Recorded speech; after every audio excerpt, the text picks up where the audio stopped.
নমস্কাৰ বন্ধুসকল, আপোনালোকৰ মোৰ ব্লগৰ নতুন এটা ভিডিঅ'লৈ স্বাগতম জনাইছোঁ। আৰু আপোনালোকে যদি মোৰ ভিডিঅ'বোৰ চাই ভাল পায় তেনেহ'লে মোৰ চেনেলটো ছাবস্ক্ৰাইব কৰি দিব আৰু লগতে লাইক, কমেণ্ট, শ্বেয়াৰ কৰি দিব। আৰু ইয়াত দেখিছেনে মই আজি ঘৰলৈ যাবলৈ ওলাইছোঁ। আৰু এইটো দেখিছেনে আমাৰ ঘৰলৈ যাওঁতে মানে এইবিলাক বাগান দেখিবলৈ পোৱা যায়। আৰু ইয়াৰ হৈছে বাগানৰ ৱাটাৰ ছাপ্লাই। ইয়াৰ পৰা বাগানৰ যিবিলাক লাইন থাকে সেইবিলাকলৈ পানীটো ছাপ্লাই কৰা হয়। আৰু ইয়াত কাম লাগি আছে, অলপ ডেক'ৰেশ্যন কৰি আছে ৱাটাৰ ছাপ্লাইটো। আৰু আমি এনেকৈ বাগানৰ মাজে মাজে ঘৰলৈ গৈ আছোঁ। আৰু বাগানত পাত তুলি আছে দেখিছেনে, তেওঁলোকে এতিয়া মানে বাগানত পাতবিলাক জমা দিবৰ কাৰণে গৈ আছে, যিহেতু 12 বাজিছে। আৰু আমি ঘৰলৈ বিশেষ কাৰণত গৈ আছোঁ।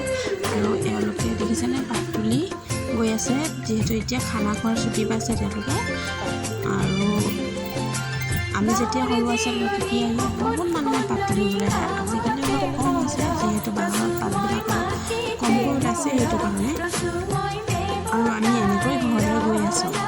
আমাৰ ঘৰলৈ যোৱা ৰাস্তা দুটা আছে, বাগানৰ মাজেদিও যাব পাৰি আৰু বেলেগ এটা ৰাস্তাও আছে। আৰু এইফালেদি গ'লে অলপ ওচৰ হয়, যিহেতু মোৰ ঘৰটো মই মাহঁতৰ ঘৰৰ ওচৰতে থাকোঁ, সেইকাৰণে মই ঘৰলৈ গৈ আছোঁ। ঘৰত কিবা এটা কাম আছে, কামটো কৰি পেলাই আকৌ আহি দিম। আৰু দেখিছেনে পাত লৈ গৈ আছে, আৰু আমি এনেকৈ ঘৰলৈ গৈ আছোঁ। আৰু এয়া আমি ঘৰ আহি পাই গ'লোহি। ঘৰ আহি পাই দেখিছেনে কিমান ৰ'দ দিছে। আৰু ৰ'দ দিছে কাৰণে কোনো বাহিৰত ওলাই থকা নাই, চববিলাক ভিতৰত সোমাই আছে। আৰু এয়া ঘৰৰ ভিতৰত পালোহি আৰু দেখিছোঁ কোনো মানুহ নাই।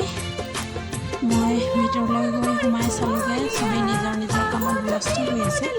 আৰু এয়া সন্ধিয়া হ'ল, মই ঘৰলৈ ঘূৰি আহিলোঁ। আৰু আহিয়ে মই হাত মুখ ধুই পেলাই অলপ এটা ব্লাউজ চিলাব আছিলে, আৰু সেইকাৰণে মই মেচিনত বহিলোঁ।